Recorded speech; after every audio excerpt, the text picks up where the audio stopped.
할렐루야. 하나님의 평강이 오늘 저녁 우리 성도님들에게 가득하기를 축복합니다. 자, 오늘 말씀의 제목은 이런 일을 계기로입니다. 이런 일을 계기로.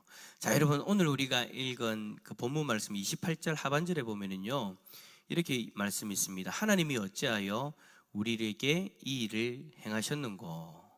오늘 28절 하반절에 하나님이 어찌하여 우리에게 이 일을 행하셨는고. 여러분, 이 번역을 다른 번역인 공동 번역에 보면 이렇게 되어져 있습니다. 이걸 좀 들으면 우리하고 좀 익숙한 표현인데, 하나님 맙소사, 이게 어찌 된 일입니까?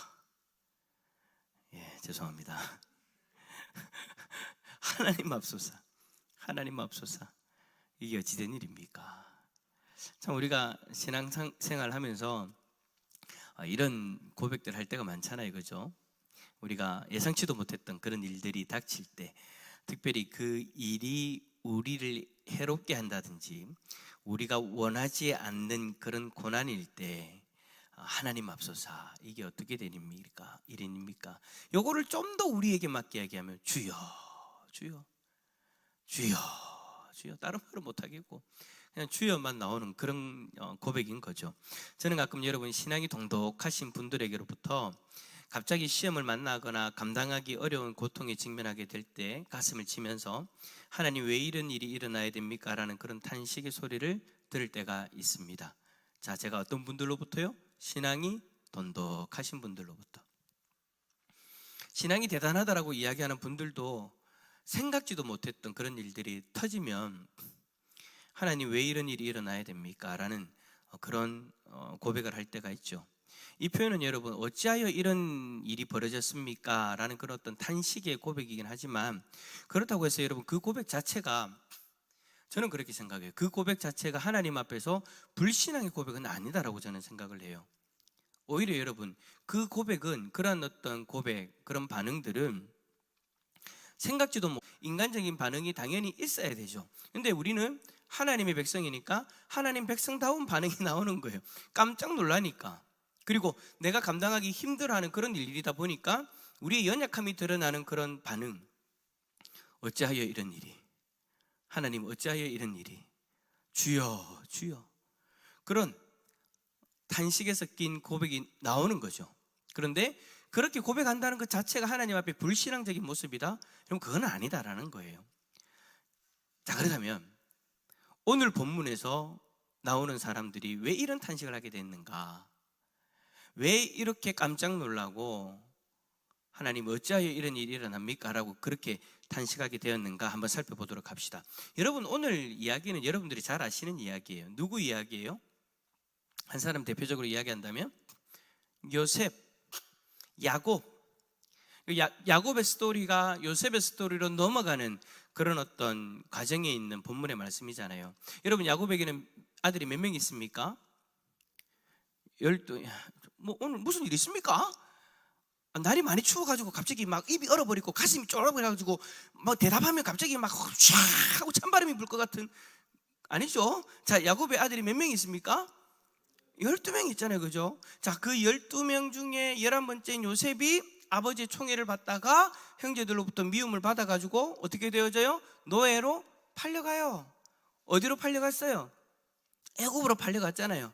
자, 그렇게 애굽으로 팔려간 그 요셉이 애굽 황제의 시위대장인 보디발의 집에서 머슴살이를 하게 되어지죠. 근데 이 요셉이 일을 잘하고 열심히 하고 그렇게 하니까 주인으로부터 인정받아가지고 신임을 얻어가지고 주인의 모든 재산을 관리하는 책임자가 되어졌어요. 총무가 되어진 거죠. 그런데 주인으로부터 인정받고 이제 그렇게 안정적으로 딱 살아가려고 하니까 또 고난이 다가와요. 어떤 고난이 다가왔어요? 주인집 부인이 유혹하죠. 근데 그 유혹에 넘어오지 않으니까 모함해서 감옥에 갇히게 합니다. 자, 그렇게 억울하게 갇힌 이 요셉, 온갖 고생을 하면서 그 감옥에 들어왔는데 꿈을 해몽해 줘가지고 나중에는 결국에는 어떻게 돼가지고 애굽의 총리가 되어지죠. 총리가 된 요셉, 보디발의 집에서 열심히 한 것처럼 참 열심히 합니다. 하나님 주신 지혜로, 하나님 주신 그 어떤 성견 지명을 가지고 이제 식량 정책을 펼쳐가죠. 흉년이 오고 그 다음에 풍년이 오고 흉년이 오는 그것을 하나님이 알게 하셔가지고 그것을 잘 대비하도록 그렇게 하죠. 그런데 요셉이 있는 그 애굽 땅에도 기근이 임했지만 가나안 땅에도 똑같이 흉년이 임합니다. 그러니까 누가 지금 있는 거예요? 야곱과 그 나머지 형제들. 심각한 그 식량 부족에 부딪히게 되죠. 그래서 야곱이 막내 아들 베냐민 놔두고 다 보내요. 어디로요? 애굽으로. 애굽에 가서, 애굽은 지금 총리가 잘 해가지고 식량 조절을 잘 한단다 해가지고 식량이 있단다 해가지고 거기 가서 좀 얻어와라 라고 그렇게 보내오죠. 여러분, 베냐민은 왜 남겨뒀어요? 베냐민의 형 요셉이 사라졌으니까 그 베냐민만큼은 살려줘야 되겠는 거예요. 무슨 일 있으면 안 되니까. 그래서 베냐민을 자기 옆에 딱 두죠. 그래서 10명의 형제들이 애굽으로 가가지고 애굽의 총리 대신을 만나는데 그가 누구였다고요? 요셉이었던 거예요. 요셉. 근데 형들은 요셉을 몰라봤죠. 하지만 요셉은 그들이 자신의 형제들이라는 것을 알았어요. 그런데 일부러 모른 체하고 신분을 숨기죠. 그러면서 요셉은 자기의 속으로 계획을 세웁니다. 계획을 세우고 행동을 하는데 어떤 계획을 세우고 행동을 하느냐? 여전히 형제들 간에 다투고 미워하고 그런 것들이 있는가를 확인하고 싶어서 한번 떠보기도 하고, 또 하나는 아버지 야곱을 비롯한 온 집안 식구들을 기근으로부터 벗어나게 해서 이제 다 올 수 있도록, 그 애굽의 땅으로 올 수 있도록 하기 위해서 이제 자신이 세운 플랜대로, 계획대로 이제 그것을 하나하나 실행시켜 나가죠. 그런데 이 계획을 실행시키는 그 하나하나가 요셉의 다른 형제들에게는 고난이었습니다. 놀람이었습니다. 난처함이었습니다. 요셉의 형들을 간첩으로 몰아세워가지고 옥에 가두죠. 그리고 3일 후에 요셉이 형들에게 너희가 정탐꾼이 아니라면 증거를 대봐라. 정말로 너희가 진흥자 맞냐? 그 증거로 너희들이 데리고 오지 않았다는 그 막내 동생 데리고 와봐라. 데리고 올 때까지 너희 형제 중에 한 명, 시므온을 이곳에 두겠다라고 이야기하고 나머지 형제들을 고향으로 보내죠. 이제 큰일 났다 막 하면서 결국엔 여러분 돈 주고 이제 곡식을 사와요. 어쨌든 시므온은 잡혀 있고 곡식을 돈 주고 사와가지고 딱 오는 길에 갑자기 곡식이 들어있는 자루를 열어보니까 오늘 본문에 나오는 내용처럼 그 곡식 안에 뭐가 있다고요? 그들이 지불했던 돈이 그 곡식 보자기 안에 담겨져 있는 거예요. 어떻게 한 거예요? 요셉이 형들 몰래 넣어둔 거죠. 그러니까 요셉은 지금 자기의 그 플랜 속에서, 그러니까 계획 속에서 아버지 야곱의 식구들이 다 이 애굽 땅으로 올 수 있도록 하기 위해서 그 플랜을 세우고 움직이는데 그 모든 플랜이 지금 다 어떻게 되어지느냐? 요셉의 형들에게는 고난인 거예요. 다 난처함인 거예요. 요셉의 형들을 다시 보기 위해서 그 자루 속에 다시 돈을 넣어둔 거고, 그 본 형제들은 다 깜짝 놀라면서 야, 이제는 도둑이라는 누명까지 쓰게 되겠구나. 제일 처음에는 정탐꾼이라는 누명을 썼는데 이제는 도둑으로 몰리게 되어지면 야, 이거 큰일 났다. 다시 애굽으로 갈 수도 없는 상황이고 군대가 우리를 쫓아올 수도 있는 상황이고 언제 죽을지 모르는 그런 상황이다. 아주 큰 위기에 봉착하게 되어진 거죠. 이러한 상황 속에서 오늘 28절에 그 말씀을 하고 있는 거예요. 그 고백을 하고 있는 거예요. 그 탄식을 하고 있는 거예요. 하나님이여, 어찌하여 이런 일이 우리에게 생겼습니까? 하나님 맙소사, 어찌하여 이런 일이. 주여, 주여. 자, 그렇다면 하나님은 어찌하여 이런 일들을 그들에게 일어나게 하신 걸까요? 첫 번째, 이런 일을 계기로. 오늘 설교 제목이 이런 일을 계기로잖아요. 여러분들이 첫 번째, 두 번째, 세 번째를 볼 건데 저 앞에 항상 똑같이 붙이는 게 있어요. 이런 일을 계기로 과거의 잘못을 청산하기를 원하셨기 때문에. 자, 21절 말씀 한번 읽어볼까요? 21절입니다. 시작. 그들이 서로 말하되 아우의 일로 말미암아 범죄하였도다. 그가 우리에게 애걸할 때에 그 마음의 괴로움을 보고도 듣지 아니하였으므로 이 괴로움이 우리에게 임하도다. 아멘. 자, 요셉의 형들은 이미 오래전에 요셉을 팔아버렸잖아요. 그리고 나서 아버지에게는 뭐라고 이야기합니까? 요셉이 들짐승에게 잡아먹혔다 라고 거짓말을 했죠. 그런데 자신들이 지금 감당할 수 없는 그 일이 똥 터지니까 그들이 바로 반응하는 게 뭐예요? 고백하는 게 뭐예요? 무엇에 대해서 이야기하고 있는 거예요? 자기들이 예전에 20여 년 전에 지었던 그 사건, 그 죄악된 사건, 동생을 함정에 빠뜨리고 애굽의 상인들한테 노예로 팔아버렸던, 자신들이 죄를 지었던 그 사건을 바로 끄집어내어서 이야기를 하고 있는 거예요. 하나님 어찌하여 이런 일이 우리에게 일어났습니까? 그리고 그렇게 탄식을 하게 되는 거죠. 그러면서 그 순간 자신들이 동생을 팔아 넘겼던 그 죄의 대가로 지금 이 일이 우리에게 왔다라고 그렇게 고백을 하고 있는 거예요. 그래서 21절에 우리가 아우의 일로 범죄하였도다, 자신들의 죄를 인정하는 거예요. 22절에 그의 핏값을 내게 되었도다 라고 자신들의 죄악상을 뉘우치고 있는 그런 모습인 거죠. 여러분, 저는 이들의 이러한 반응을 보면서 그런 생각이 들었어요. 여러분, 20여 년이라는 그 시간 동안 이 형제들이 요셉을 팔아버린 그 일로 인해서 얼마나 마음에 그 죄책감을 가지고 있었으면, 마음이 힘들었으면, 힘든 일이 떡 터지니까 바로 그 일을 끄집어내어서 이야기를 하고 있잖아요. 여러분, 우리도 그런 게 있잖아요. 우리가 죄를 짓고 나면 좀 찝찝한 그 죄를 해결하지 못하고 회개하지 않고 계속해서 둥근 깔고 오다가 아이고 애써 모르는 척 하다가 그냥 내 속에서 보이는데도 불구하고, 내가 알고 있는데도 불구하고 그것에 대해서 내 스스로가 그걸 감추고 묻고 덮고 가고 있는데 갑자기 뭔가 하나 뚱 일 터지면 속으로 생각하잖아요. 호유야, 이것 때문에 그런 거 아니야? 이것 때문에 그런 거 아니야?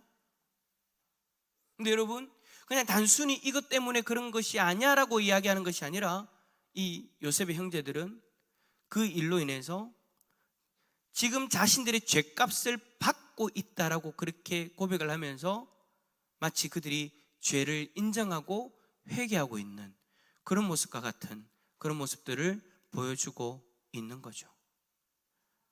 여러분, 우리들도 마찬가지잖아요. 우리들도 여러분 살아가다 보면 말 못할 고통스러운 일들, 실패, 좌절들이 있죠. 그런데 여러분, 그러한 고통과 좌절 속에서 우리가 여러분 돌아보아야 될 모습들이 있어요. 여러 가지 모습들 가운데에 혹이라도 하나님 앞에서 내가 하나님 앞에서 범죄한 것은 없는가, 하나님의 섭리가 뭔가를 우리가 살펴볼 때에, 하나님께서 왜 우리에게 이런 일을 행하셨는가를 살펴볼 때에 제일 먼저 여러분 점검해야 될 것이 과거에 내가 지은 그 죄로 인하여서 이 일이 일어난 것은 아닌가. 여러분, 전도서 7장 14절에 공고한 날에는 생각하라라고 그렇게 합니다. 공고한 날에 생각하라. 고난이 다가와서 힘든 가운데 있을 때 생각하래요. 뭘 생각하라고 하는 거냐면 자기 자신을 점검하라는 거예요. 내가 하나님 앞에 지금 온전한가? 혹여라도 내가 하나님 앞에 온전한 모습이지 않아서 내가 하나님 앞에 범죄함으로 인해서 혹여라도 하나님이 이 일로 인하여서 돌이키라고 하나님이 나에게 신호를 보내고 계신 것은 아닌가, 내 스스로를 점검해 보라는 거예요. 그래서 여러분, 다윗은 어떻게 합니까? 시편 25편 18절에 나의 공고와 환난을 보시고 내 모든 죄를 사소서. 다윗은 그렇게 반응하는 거예요. 자신의 공고, 그 환난, 그 가운데에서 하나님 앞에 자신의 죄를 보소서, 내 죄 모든 죄를 사소서, 용서해 달라고 하나님 앞에 회개하고 있는 거죠. 그래요, 여러분, 하나님은 때때로 고통을 통해서 우리가 과거를 청산하기를 원합니다. 여기서 과거라는 것은 우리가 죄를 지은 그 과거의 모습을 이야기하고 있는 거예요. 물론 여러분, 혹시 오해하지 마세요. 우리에게 고난이 다가온다고 해서 그걸 전부 다 죄로 연결시키는 것도 잘못된 거예요. 하나님이 다른 뜻이 있어서 우리에게 그 고난을 주셨을 수도 있어요. 그러나 공고한 날에는 생각해 보라고 하잖아요. 요즘 많은 설교자들이 고난이 왔을 때 그것을 죄로 연결시켜 생각하는 것 자체가 잘못됐다고 이야기하는데, 여러분 그것도 잘못된 거예요. 공부한 날에는 먼저 생각해 봐야 돼요. 내가 하나님 앞에서 죄를 지은 게 있는가 없는가를 생각해 보고, 내 죄가 있다면, 하나님 앞에 걸려지는 내 죄가 있다면 회개해야 되는데 회개하지 않고 묻어두고 못 본 척하고 그냥 없는 척하고 그냥 지나가는 내 죄가 보인다면, 깨닫게 되어진다면, 하나님은 이 일을 통해서 내 죄가 드러나고 이 일을 통해서 내가 이 과거의 죄를 청산하고 다시금 나아갈 수 있기를 하나님이 원하셔서 이 고난을 주셨을 수도 있는 거예요. 그 가능성 자체를 여러분 없이 하면 안 된다라는 얘기예요. 그 가능성이 있을 수 있어요. 여러분, 이스라엘 백성들의 역사를 쭉 한번 살펴보세요. 이스라엘 백성들이 하나님 앞에 고난을 받는 이유가 대부분이 뭡니까? 이스라엘 백성들이 그냥 가만히 하늘 쳐다보고 있는데 하나님 갑자기 유황불을 내립니까? 이스라엘 백성들이 가만히 밥 먹고 있는데, 아무것도 안 하고 가만히 밥 먹고 있는데 갑자기 적군들이 쳐들어와서 막 그렇게 괴롭힙니까? 아니에요. 이스라엘 백성들이 고난을 받았던 대부분의 이유는 그들이 하나님 앞에 범죄하였기 때문입니다. 하나님이 왜 강대국들을 이용해 가지고 이스라엘 백성들을 괴롭혔습니까? 그 죄를 깨닫고 회개하라고. 그러나 그렇다고 해서 무조건 그 길로 연결해 가지고, 여러분 혹시라도 그러지 마세요. 옆에 있는 사람 고난 당하는 거 보고 저 봐라, 저 돼지가 저렇다, 따라서 합시다. 큰일 납니다. 자, 여러분, 잠언 말씀에서 분명히 얘기했죠. 공고한 날에는 생각하라는 이 말은 생각을 누구한테 하라는 거예요? 나 자신을 생각하라는 거잖아요. 근데 어떤 사람이 희한하게 누군가가 공고함에 처해져 있으면 저 봐라, 죄 그진가 아이가 하고 생각하고 있다니까. 여러분, 그건 잘못된 거예요. 고난이 다가왔다고 해서 무조건 다이렉트로 죄로 연결하는 것도 잘못됐지만, 우리 스스로를 돌아볼 때에는 내 죄로 인한 것이 아닌가를 생각해 볼 수는 있어야 되는 거예요. 그런데 오늘 본문에는 어때요? 요셉의 형제들은 그게 깨달아졌죠. 20년 전에 지었던 그 죄가 깨달아진 거예요. 그 죄값을 받는 것은 아닌가라고 생각하게 된 거죠. 여러분, 오늘 우리가 지금 당하고 있는 고난이 있다면, 그 고난이 혹시라도 내가 하나님 앞에서 회개하지 않는, 해결하지 않는, 애써 모른 척하면서 내 스스로를 정당화하면서 그럴 수도 있지 저럴 수도 있지라고 그렇게 핑계대면서 있는 그 죄, 하나님은 지금 그 고난 때문에 그 죄를 끄집어내고 그 죄를 회개하기를 원하셔서 우리에게 지금 이 시간을 허락하실 수도 있다라는 거, 공고한 중에 우리는 스스로를 생각해 볼 수 있어야 되는 거예요. 물론 우리는 예수님으로 인해서 지난 주일 오후 예배 때 말씀처럼 과거의 죄, 현재의 죄, 미래의 죄값을 다 그리스도의 생명값으로 다 지불되어졌습니다. 그러나 여러분, 뭐 해야 된다라고 이야기했어요? 회개는 해야 되죠. 회개를 해야 돼요. 예수 그리스도를 믿는다면 예수 그리스도가 우리에게 회개하라고 하셨으니 우리는 여러분 날마다 우리 스스로를 돌아보고 회개해야 돼요. 근데 여러분, 그 회개가 뭐예요? 하나님 나 잘못했어요, 끝? 아니죠. 내가 잘못했다면 내가 내 스스로를 방향성을 바꿔야 되는 거예요. 내가 이렇게 내 스스로의 죄를 묻어두고 정당화하고 그렇게 하나님 앞에서 아닌 척하면 살아가다가 내 죄가 깨달아지고 회개해야 되겠다 싶으면 어떻게 해야 된다는 거예요? 돌이켜야 된다는 거예요. 더 이상 이 길을 가면 안 된다는 거죠. 이 회개의 역사가 이런 일을 계기로 일어날 수 있기를 축복합니다. 회개하는 게 복이에요. 우리의 죄를 하나님 앞에 회개하고 우리의 죄의 문제를 용서받고 우리가 여러분 다시금 하나님 앞에서 회복되어질 수 있는 것이 여러분 은혜인 줄 믿습니다. 그 은혜가 우리 모두에게 있기를 축복합니다. 두 번째, 이런 일을 계기로 다시 시작하게 하시는 하나님의 뜻이 있기 때문입니다. 자, 34절 말씀 읽어볼까요? 34절입니다. 시작. 너희 막내 아우를 내게로 데려오라. 그러면 너희가 정탐꾼이 아니요 확실한 자들임을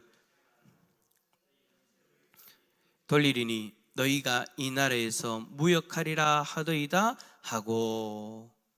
아멘. 이 일을 계기로 야곱의 가족이 다시 시작하게 되어지는 거예요. 뭐를요? 그 나라에서 무엇을 할 수 있는, 무역을 할 수 있는, 거래를 할 수 있는, 그러니까 자기들이 지금 살 길을 열 수 있는 새로운 시작을 할 수 있는 기회가 주어진다라는 거죠. 여러분, 어떤 책에 이런 글이 있더라고요. 외국에서 양계업을 하시는 분이 우연히 독수리 알을 하나를 주워가지고 달걀하고 같이 부화를 시켰어요. 근데 독수리 새끼가 병아리 속에서 자라다 보니까 자기가 병아리인 줄 알고, 그러면서 자라다 보니까 모양은 다른데 다른 아이들이 닭이 되어져 있으니까 자기가 닭인 줄 알고, 그 닭들처럼 날개는 있지만 날지 못한다라고 생각하고 닭들처럼 걸어다니고 기어다니고 움츠리고 한쪽 발로 서는 꼭 닭들처럼 행동을 하고 있는 거예요. 그래서 이 주인이 진짜 닭처럼 행동하니까 신기해가지고, 주인은 알고 있잖아, 얘 하나 독수리라는 거를. 그래가지고 이제 이게 진짜 닭이 되어져 버렸나 싶어가지고 지붕 위에 그 독수리를 올려놨대요. 그럼 이제 닭처럼 떨어질지 독수리처럼 날지 어떻게 되어졌을까요? 하면서 그냥 닭처럼 떨어져 버리는 거예요. 파닥파닥 거리면서. 그 주인이 안 되겠다 싶어가지고 요번에 높은 산에다 데리고 왔어요. 높은 산에 딱 절벽 위에다 탁 올라가서 거기서 떨어뜨려 봤어요. 진짜 나나 못 나나. 못 나면 뭐 어쩔 수 없고, 날면 다행이고. 왜요?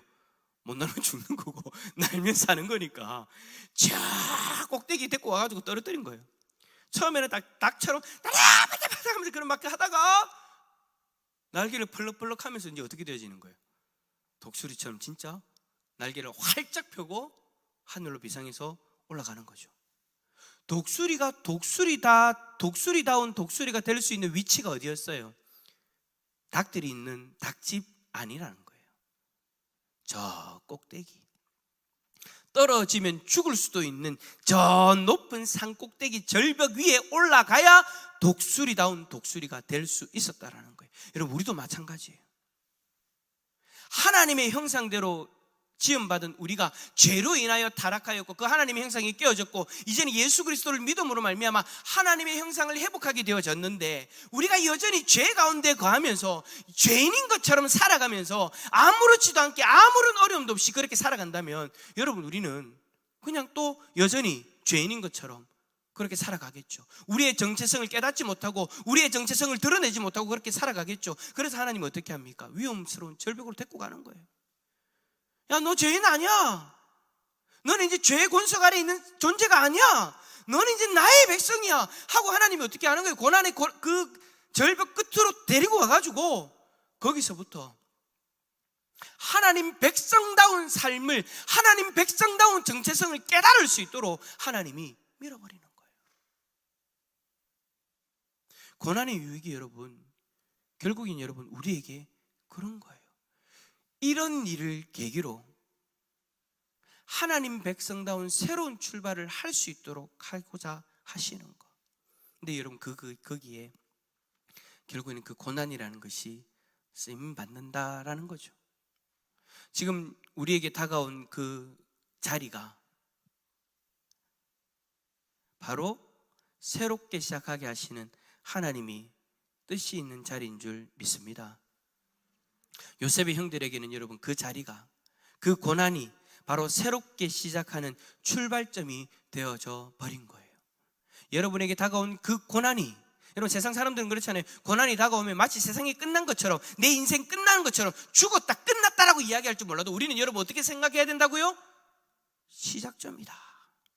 할렐루야. 지금 여러분 앞에 다가와 있는 그 고난의 자리는요, 여러분들이 새롭게 시작할 수 있는 출발점이다라는 그 사실을 여러분 꼭 기억할 수 있기를 축복합니다.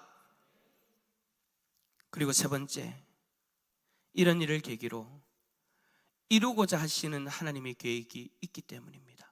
자, 요셉의 형제들은 가나안 땅에 돌아와 가지고 아버지 야곱에게 그동안 되어진 일들을 사실대로 이야기합니다. 그러면서 야곱이 그 이야기를 듣고 나서 탄식합니다. 36절 한번 읽어봅시다. 36절입니다. 시작.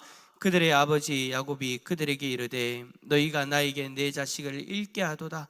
요셉도 없어졌고 시몬도 없어졌거늘 베냐민을 또 빼앗아 가고자 하니 이는 다 나를 해롭게 함이로다.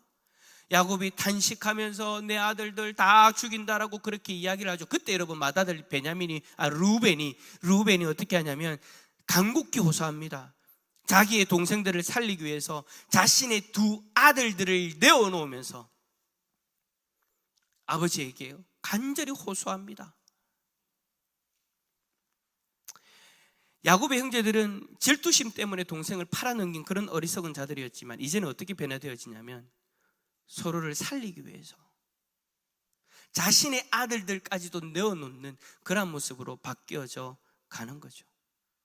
이러한 일들로 인해서 여러분 결국에 야곱의 가족들은 그 기근 가운데에서도 생명이 보존되어졌고 많은 죄악과 또 다툼이 있었지만 화해로 이어지는 그 행복한 결과를 얻게 되어지는 거예요. 여러분 그 고난을 통해서 야곱의 가족은요 결국에는 온전한 회복을 경험하게 되어지는 거예요.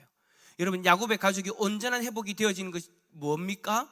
바로 그들이 버렸던 동생 요셉을 만나서 온전한 한 가족으로 회복되어지는 거죠. 하나님은 그 고난을 통해서 야곱의 가족을 그렇게 온전하게 회복시키고자 하는 그 뜻을, 그 계획을 이루시죠. 또 뿐만 아니에요. 저는 여러분 성경 읽어보면서 참 놀래요.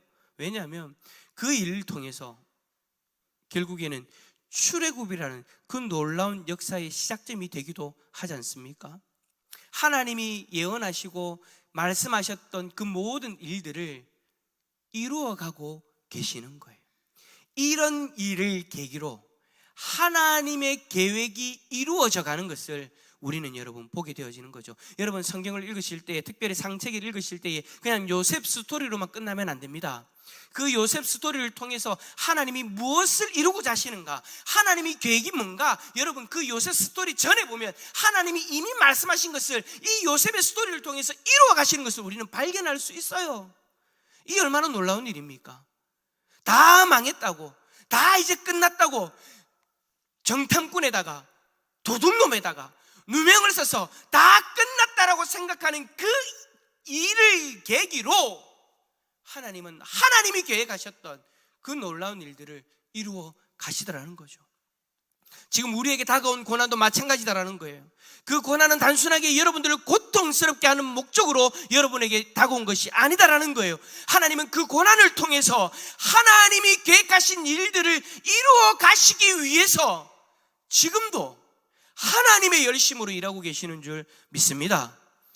이 일을 우리가 믿음의 눈으로 바라보면서 오늘도 우리는 오늘 이 기도의 자리에서 하나님을 신뢰하고 하나님을 의지하는 것이죠.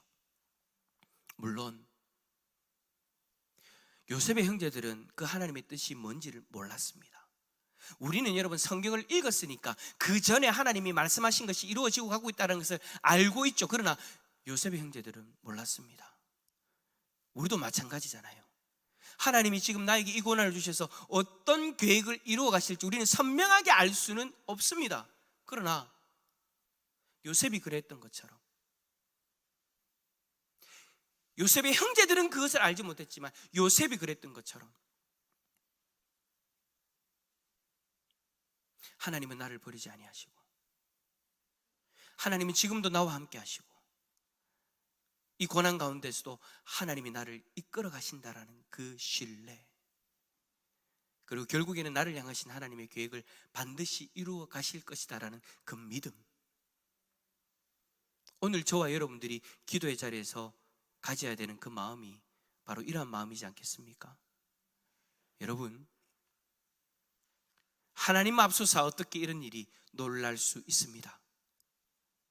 그러나 우리는 그 놀라는 고백 가운데에서 이런 일을 계기로 일하시는 그 하나님을 바라볼 수 있어야 되는 거예요. 회개해야 될 것이 있다면 회개하고, 새롭게 시작해야 될 것들이 있다면 새롭게 시작하고, 하나님의 계획을 신뢰하면서 그렇게 우리는 살아가야 된다라는 거 여러분 잊지 마시고, 이런 일을 계기로 살아계신 하나님의 손길을 더 경험하는 우리 모든 성도님들 다 되시기를 예수 그리스도의 이름으로 축원합니다.